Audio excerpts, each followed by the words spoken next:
Halo Sobat Anime, tak terasa sudah weekend lagi. Di tempat Bang Jack kalau musim hujan kayak gini nih, pasti ramai orang kawin. Sana sini pesta, musik organ, tuh, nggak karuan, bunyi di mana-mana. Apalagi kalau malam, rusuh pada mabok. Dalam kesempatan kali ini, Bang Jack akan melanjutkan Magic Emperor. Dan Bang Jack mau ingatkan dulu nih, di part kali ini Yivan itu MC kita, bukan villain ya, atau penjahat. Oke, langsung aja yuk kita gas. Part 11 season 2 mereview sedikit dari part sebelumnya. Yivan yang melakukan drama, ia berpura-pura menjadi tuan muda dari gerbang kaisar dan mencoba menghentikan Tuan Li yang ingin mengeksekusi pasangan master ini. Karena ia saat ini melakukan acting seolah-olah ingin mengeksekusi musuh-musuh dari gerbang kaisar. Hal itu membuat pasangan master ini pun harus memanggil binatang roh milik mereka. Tuan Li yang ditahan oleh Yivan, kini ia pun menyiapkan energi sihir yang sangat kuat di tangan kanannya, yang membuat pasangan master ini pun berteriak histeris. Saat ini tinju Tuan Li yang sangat kuat dan dipadukan oleh sihir yang sangat kental memang menuju ke arah Yivan. Melihat serangan yang tidak main-main itu membuat pasangan master ini pun meminta binatang roh untuk melindungi dirinya, sementara mereka akan melakukan kultivasi untuk menyerap pil haram ini. Tetapi serangan telapak tangan Tuan Li tetap mengarah kepada Yivan. Tapi ternyata mereka pun cuma melakukan high five atau bahasa kampungnya tos-tosan. Dan tentunya hal itu pun membuat binatang roh ini menjadi bingung. Karena perintah tuannya hanya melindungi masternya saja, binatang roh ini pun hanya terdiam saat melihat masternya melakukan kultivasi. Melihat kedua master ini melakukan kultivasi, Yivan pun mengatakan kepada Tuan Li kalau saat ini mereka hanya harus menunggu pasangan ini selesai menyerap pil haram itu, karena rencana mereka untuk membuat kedua master ini memakan pil itu telah berhasil. Keberhasilan rencana mereka membuat Tuan Li sangat senang.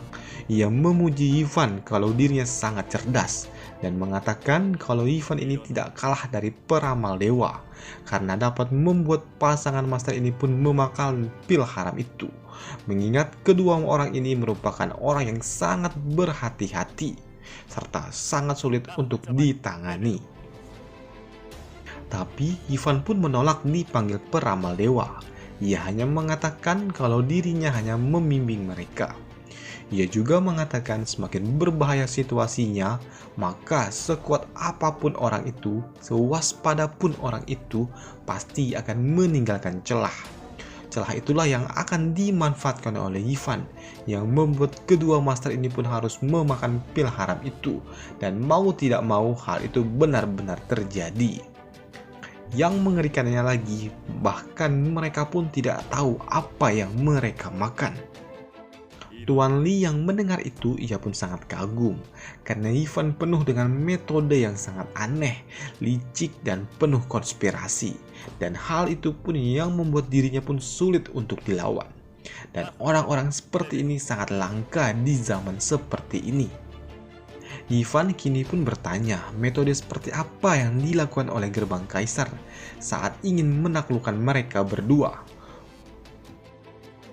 Bukankah gerbang kaisar memiliki Leng Wuchan yang merupakan ahli strategi? Tuan Li pun menjawab kalau gerbang kaisar tidak memiliki ulat sutradara ini ataupun pil haram itu. Jadi saat itu gerbang kaisar hanya melakukan strategi untuk mengepung mereka. Tapi hal itu pun tidak berguna karena hanya menimbulkan korban di pihak gerbang kaisar. Selain itu, kepala keluarga gerbang kaisar pun hanya ingin agar kedua master ini pun tunduk dan patuh dengan dirinya. Tapi hal itu pun sangat disayangkan karena hal itu tidak mungkin untuk membuat kedua master ini tunduk di atas gerbang kaisar. Mendengar itu, Yivan pun berpikir kalau hal seperti ini bukanlah soal kemampuan, tapi lebih ke metode ataupun strategi, karena mereka tidak memiliki strategi yang dimiliki olehnya. Ivan pun juga berpikir jika dirinya tidak memiliki pil harap itu, ia takut kalau dirinya tidak memiliki cara untuk mendapatkan kedua master ini. Kini kedua master ini telah selesai melakukan kultivasi. Mereka pun sangat terkejut serta bingung ketika melihat Ivan dan Tuan Li saat ini berada di depan mereka. Ini di depan mereka tidak terjadi apa-apa, padahal sebelumnya ia melihat Tuan Li ingin sekali mengeksekusi Ivan. Kini Ivan pun memperkenalkan dirinya dengan benar. Ia memperkenalkan kalau dirinya bukan dari gerbang kaisar, melainkan kepala pelayan dari keluarga Luo yang bernama Zhu Fan. Mendengar Ivan memperkenalkan dirinya membuat pasangan ini pun terkejut. Bahkan kini mereka berdua pun saling melirik satu sama lain karena masih bingung tentang apa yang sebenarnya terjadi. Hal itu pun ditambah oleh Tuan Li ini. Kini ia mengatakan kalau saat ini dirinya sudah tidak memiliki hubungan dengan gerbang kaisar karena dirinya saat ini merupakan tetua dari keluarga Luo. Ia juga menambahkan kalau dirinya lah yang merekomendasikan kedua master yang ada di depannya ini untuk merekrut menjadi tetua baru keluarga Luo. Pasangan master ini pun masih bingung tentang apa yang sebenarnya terjadi. Ia juga tidak habis pikir kenapa Tuan Li dari gerbang kaisar mau menjadi tetua keluarga Luo. Ia beranggapan kalau hal ini pasti akan mencoret wajah dari gerbang kaisar. Tapi kenapa gerbang kaisar pun tidak bergerak? Dengan kata lain, ia berpikir kalau gerbang kaisar pasti tidak dapat menyentuh keluarga Luo. Kini si nenek kecil ini pun mengatakan kalau dirinya memang ingin membuat Ivan menjadi muridnya, tapi ia tidak berpikir kalau Ivan dapat memonopoli dirinya. Hal itu pun dibenarkan oleh si kakek ini. Ia mengatakan kalau hanya dirinya saja yang dapat melakukan hal itu. Ivan yang mendengar itu, ia mengatakan kalau dirinya memiliki kelebihan yaitu tidak suka memaksa orang lain.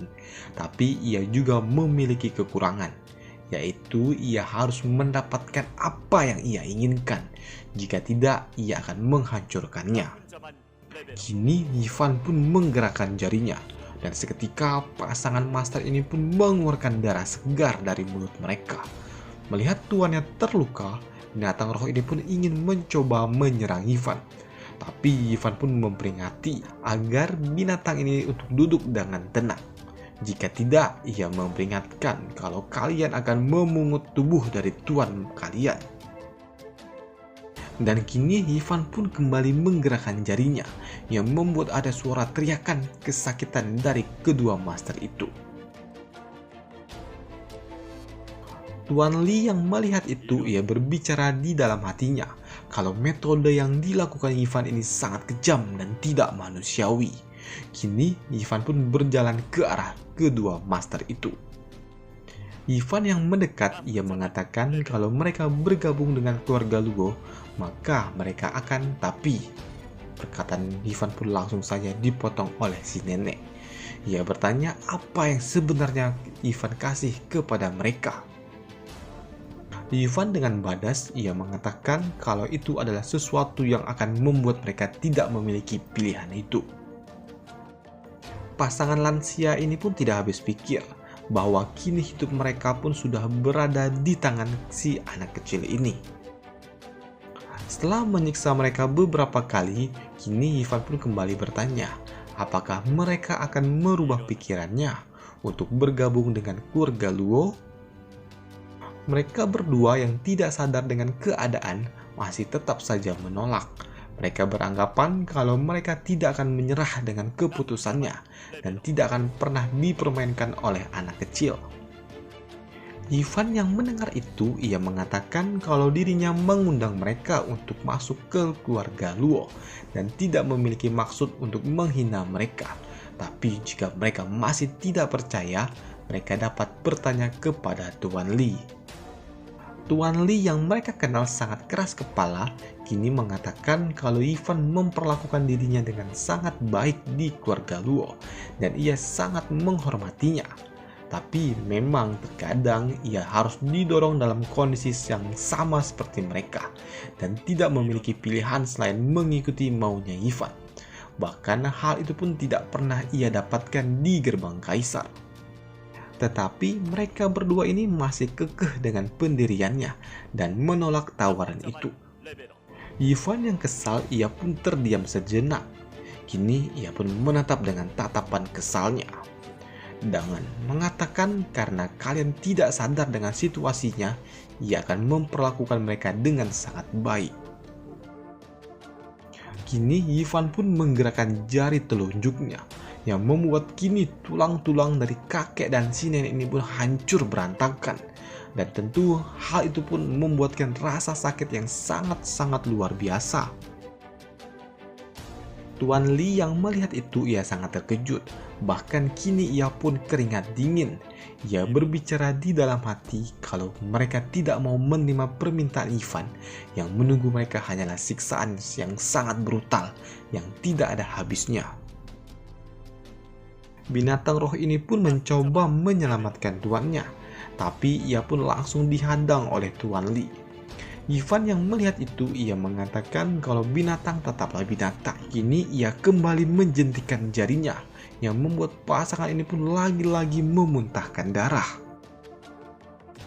Hal itu pun tentu saja membuat para binatang roh ini pun tidak dapat berbuat apa-apa, karena mereka takut jika mereka bergerak maka tuan mereka pun akan tewas.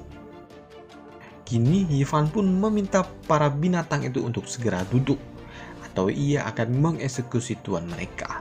Ivan juga mengatakan bahkan kini binatang saja dapat mengasihi kalian, dan kenapa kalian tetap mempermalukan diri kalian sampai seperti ini. Si kakek yang tidak sadar dengan keadaan, ia mengatakan kalau ia tidak akan menyerah dan mengancam akan mengeksekusi Ivan. Tapi berbeda dengan si nenek ini, karena ia sadar akan situasi mereka. Ia mengatakan kalau ia tidak menyangka kalau mereka dapat hidup sampai saat ini, dan tidak menduga kalau kini hidup mereka pun ada di tangan seorang bocah. Tapi ia juga sangat bersyukur karena ia tetap hidup bersama lelakinya hingga maut memisahkan mereka. Ivan yang melihat itu, ia tidak menduga kalau pasangan lansia ini sangat gigih, tapi hal itu juga membuatnya semakin bergairah untuk segera menaklukkan mereka, membuat mereka berputus asa. Kini Ivan pun mulai memainkan psikologis mereka, atau bahasa simpelnya memainkan mental mereka, dengan mengatakan apa kalian tega melihat satu sama lain akan mati di depan mata mereka sendiri. Kakek api mengatakan kalau Ivan ini masih sangat muda, jadi ia pasti tidak akan paham tentang perasaan. Ia juga mengatakan selama si nenek ada di sampingnya, ia tidak memiliki penyesalan jika harus mati. Mendengar itu, Ivan pun malah tersenyum jahat. Kini ia pun mulai mempermainkan kata-katanya untuk segera mengguncang mental. Kini Ivan pun mengatakan kalau selama ini si kakek selalu bertarung dengan si nenek, tapi kenapa tidak dapat menang? Padahal mereka memiliki kultivasi yang sama, bahkan saat ini nenek lebih lemah daripada dirinya.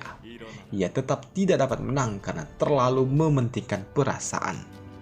Kini Ivan pun memberikan suatu alasan kenapa si nenek menggunakan kekuatan kultivasinya hanya untuk kerutan di wajah dan di tubuhnya. Jika hal itu dilakukan oleh wanita normal, hal itu pun sangat wajar. Tapi hal ini sangat tidak wajar karena dilakukan oleh si nenek ini yang berada di gunung. Ia pasti melakukan hal ini hanya untuk terlihat cantik di depan mata si kakek saja. Mendengar itu, si kakek pun malah senang. Ia tidak sadar kalau selama ini si nenek menjadi muda hanya untuk dirinya seorang, tapi ia malah tidak peka dan tidak sadar. Di sini Ivan pun sengaja memuji mereka setinggi langit, seolah-olah yang mereka lakukan itu adalah hal yang sangat positif, tapi ia akan menghancurkan mental mereka dengan menjatuhkannya sejatuh-jatuhnya. Kini Ivan pun mengatakan, bukankah hal ini merupakan suatu pujian? Sekarang ia memberitahu kalau hubungan yang seperti ini adalah kelemahan mereka. Tapi si kakek pun menyanggah perkataan Ivan. Ia mengatakan kalau hubungan mereka adalah sumber dari kekuatan mereka. Untuk membuktikan perkataannya, kini Ivan pun mencomot leher dari si nenek. Si kakek yang melihat istrinya dicomot oleh lelaki lain, ia pun sangat marah. Ia mengatakan jika Ivan memiliki dendam, maka lampiaskan saja kepada dirinya dan jangan sentuh istrinya. Tapi si nenek pun mencoba menenangkan si kakek. Ia mengatakan kalau ini hanyalah suatu trik agar si kakek mengikuti kemauan si bocah. Kini Ivan pun berkata, kalian pikir aku akan membiarkan kalian mati dengan mudah? Tapi Ivan pun memberitahu untuk tidak perlu khawatir, karena ia tidak akan membiarkan mereka mati. Tapi ketika waktunya tiba, mereka pasti akan memohon untuk dibunuh saja. Ivan mengatakan hal itu sembari menggunakan teknik transformasi iblis miliknya, yang membuat kini energi kehidupan si nenek terkuras drastis, yang akhirnya memperlihatkan wajah asli dari si nenek. Dengan kejam, Ivan mengatakan kalau ini adalah wajah aslinya, dan meminta agar si kakek api ini melihat wajah itu. Dengan tubuh yang gemetar dan ketakutan, ia meminta agar si kakek ini tidak melihat ke arah dirinya. Kini Ivan pun memegang wajah si nenek dan mengatakan kalau kini tubuh si kakek sudah berada di tangannya. Jika si kakek ingin menutup mata tanpa persetujuannya, hal itu pun tidak akan mungkin. Dengan tubuh yang gemetar, si nenek pun mengatakan kalau kakek ini untuk tidak melihat ke arah dirinya. Ia tidak mau si kakek melihat wajah tua miliknya. Ia takut si kakek akan ketakutan ketika melihat wajahnya saat ini. Yang perlu kalian tahu, Ivan melakukan hal seperti ini untuk menghancurkan self-defense milik si nenek, atau bahasa lainnya menghancurkan pertahanan mentalnya, agar mental si nenek ini pun hancur sehancur-hancurnya. Si kakek yang melihat istrinya sangat histeris, ia mencoba meyakinkan kalau dirinya tidak masalah dan tidak perlu khawatir karena bagi dirinya si nenek tetaplah wanita tercantik di hatinya. Kini Ivan pun memegang kepala dari si nenek dan mengatakan, apakah kau pikir sekarang kau terlihat seperti kakak perempuan? Kini Ivan pun telah berhasil menghancurkan mental dari si nenek. Karena saat ini si nenek hanya terdiam serta gemetar ketakutan. Setelah berhasil menghancurkan mental dari si nenek, kini saatnya ia menghancurkan mental dari si kakek api. Dengan cara si nenek di depan mata si kakek. Tidak. Malah jadi pindah genre enter nanti. Dan kita akan membahas lanjutannya di part selanjutnya. Dan sampai jumpa di video selanjutnya. Bye!